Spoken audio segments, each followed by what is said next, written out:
नमस्कार दोस्तों।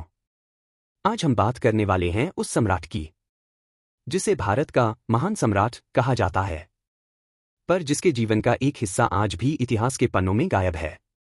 हाँ, मैं बात कर रहा हूं सम्राट अशोक महान की, वो राजा जिसने खून खराबे से तौबा की और शांति, धर्म और बौद्ध मत का प्रचार किया।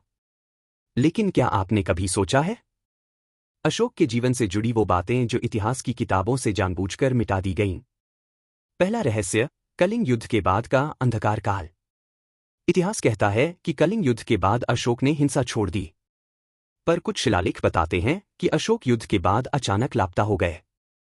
कई इतिहासकारों का मानना है कि कलिंग युद्ध के बाद उन्होंने राजपाट किसी और के हाथों सौंप दिया था और खुद बौद्ध भिक्षु बनकर तिब्बत या नेपाल चले गए। पर सवाल उठता है, अगर ऐसा था तो फिर उनके नाम पर शिलालेख बाद में किसने खुदवाए? दूसरा रहस्य, अशोक के 9 रहस्यमयी लोग, द 9 अननोन मैन। सबसे बड़ा विवाद तो 9 रहस्यमयी पुरुषों की कहानी है।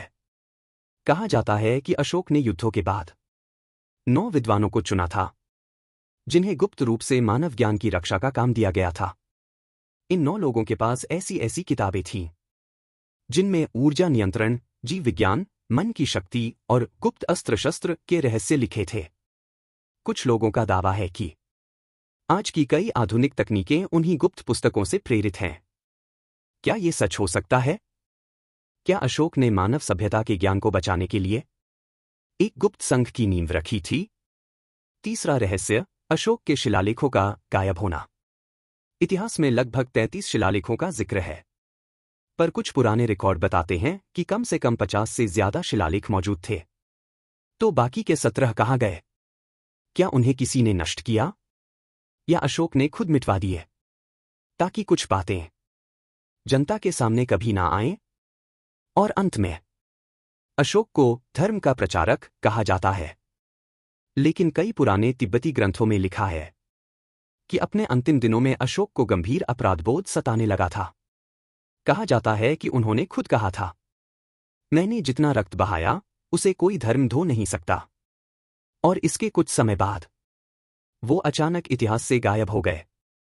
उनकी मृत्यु कहाँ और कैसे हुई, आज तक कोई निश्चित रूप से नहीं जानता।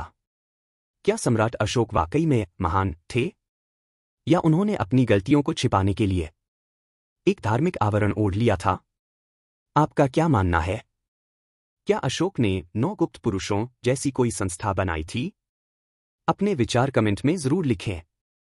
वीडियो पसंद आए तो लाइक करें, शेयर करें, और ऐसे ही रहस्यमयी इतिहास जानने के लिए टाइम टॉक्स चैनल को सब्सक्राइब करें।